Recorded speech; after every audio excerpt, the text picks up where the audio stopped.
के चंद्र को मस्तक पर धारण कर भगवान शंकर ने कह दिया कि सुनो चंद्रदेव, आज शुक्ल पक्ष की द्वितीया तिथि है, जिस दिन मैंने आपको अपने मस्तक पर धारण करा है।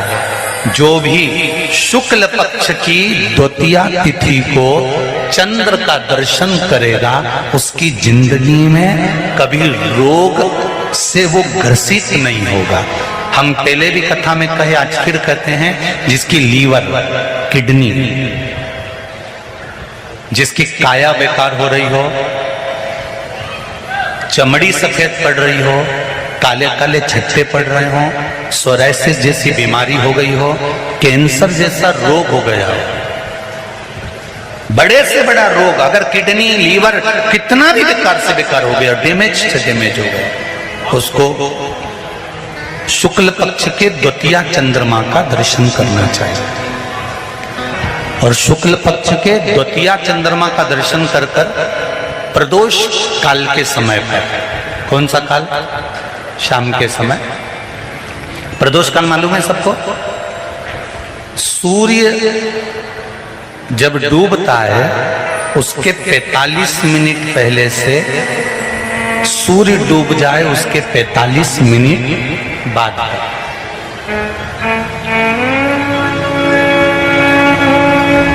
कितने मिनट पहले? जम के बोलो जरा। 45 मिनट पहले से 45 मिनट बाद प्रदोष काल का क्रम। चंद्रदेव का दर्शन कर कच्चे दूध का छींटा, सफेद पुष्प चंद्र को समर्पित करो। सफेद चंदन का छींटा चंद्रदेव को दीजिए।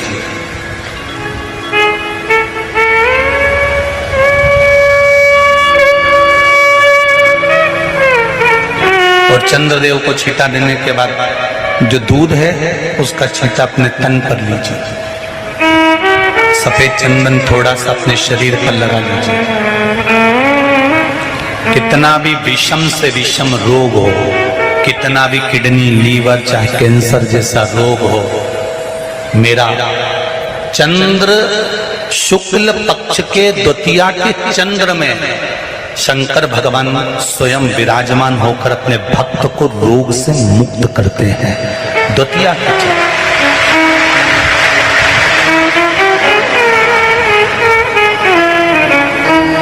जम के बोलो कौन सी तिथि है? शुक्ल पक्ष के द्वितीया तिथि का चंद्र का दर्शन व्यक्ति को जीवन का सुख देता है। जिसके आंखों में तकलीफ हो, श्रवण शक्ति में तकलीफ हो, बोलने में, मुख में तकलीफ उत्पन्न होती हो, भारी से भारी रोग,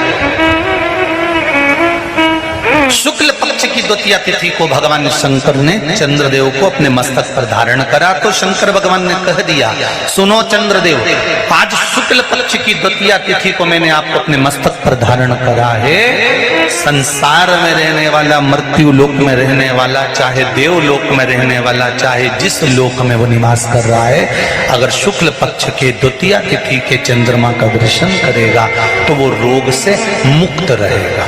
अब हमारे यहाँ इतनी अच्छी अच्छी तिथियां दी हैं, कैलेंडर तक में लिखा हुआ है कि चंद्र दर्शन। अब उसके बाद भी लोग चंद्र दर्शन नहीं करें तो फिर उनका भाग्य बेकार। पंचांग में लिखा है कि चंद्र दर्शन, बोलो सही है कि गलत है? उसमें पंचांग में लिखा है कि चंद्र दर्शन, शुक्ल पक्ष की द्वितीया तिथि चंद्र दर्शन। एक छोटा सा प्रैक्टिकल है, आप करके देखेंगे तो बाबा कुबेर भंडारी वैसे ही भंडार भर देगा। थोड़ा सा प्रयास, अगर आपके सबके घर में गंगा जल है तो एक प्रयास करके देखिएगा। कोई कार्य के लिए आप जा रहे हैं और वो कार्य अटक रहा है, नहीं हो रहा, बहुत प्रयास कर लिया, बहुत दिन से लगे हुए कि ये काम होना ही चाहिए, ये काम बहुत जरूरी और होना ही चाहिए, नहीं हो रहा। एक कटोरी में गंगा का जल निकाल लीजिए और कटोरी में गंगा का जल निकाल कर तुम्हारे घर में एक सिक्का पड़ा हो, 1 रुपया, 2 रुपया, 5 रुपया, कोई सा भी एक सिक्का पड़ा हो,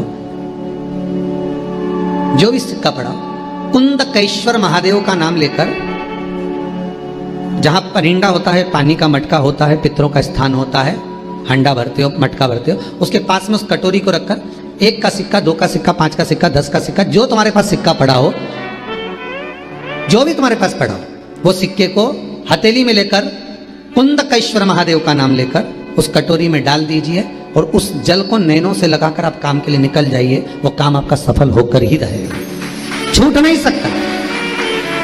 गंगा के जल में वो बल होता है।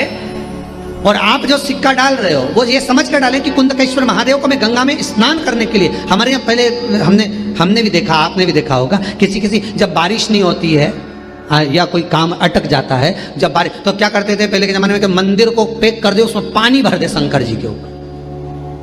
आपने कई जगह देखा होगा, उसमें शिव जी को डुबा, तो किसके लिए डुबाते थे? कुंदकेश्वर महादेव के लिए। ये नियम है कुंदकेश्वर महादेव का। पर आज के जमाने में तो चंपेश्वर महादेव है तो उनको भी डुबा दे, गुप्तेश्वर महादेव है तो उनको भी डुबा दे। ये उनके लिए नहीं है। कुंदकेश्वर महादेव किनका नाम है? जम के बोलिए, कुंदकेश्वर महादेव। ये कुंदकेश्वर महादेव उस कटोरी में, उस बाटकी में सिक्के को डाल, और फिर जब आपका काम हो जाए, आप जिससे मिलने गए हो, जिससे काम की बात करने गए और काम हो गया, तो वो जल ले जाकर सिक्के के साथ, सिक्का तो डालो मंदिर में, कहीं दान पेटी आदि में, और वो जल भगवान कुंदकेश्वर के नाम से शिव जी को समर्पित कर दो। बाबा से विनती करो, बहुत बहुत साधुवाद है बाबा, आपने मेरी लाज रख ली, तेरी कृपा बनी रहे, बस ये सुख मिलता। कनेर के पुष्प की माला, काई के पुष्प की? कनेर का वो पीला जो फूल होता है, आप टीवी पर दर्शन कर रहे होंगे, कनेर के पुष्प की माला जो ऊपर जलाधारी लगी है, जिस जलाधारी में से बूंद बूंद पानी गिरता है, ये शंकर भगवान की 5 बेटियों का स्थान है। कौन कौन सी बेटी? नाम ले, जया, विषहरा, श्यामली बारी, दौतली और 5वें नंबर की देव। ये शिव जी की 5 लड़की जो पानी बूंद बूंद नीचे गिरा रही है। शंकर भगवान की बेटियों के स्थान से शंकर भगवान की जो ये जलाधारी, जलाधारी अशोक सुंदरी वाला स्थान, ये जो जलाधारी है, बेटियों के स्थान से जलाधारी तक जो कनेर के माला बनाकर स्पर्श कर लगा देता है, शिवरात्रि के दिन, प्रदोष काल के समय पर, उस पति पत्नी में कितना भी झगड़ा हो रहा हो, आपस में प्रेम बनना प्रारंभ हो जाता है। अदालत का केस धीरे धीरे समाप्त हो,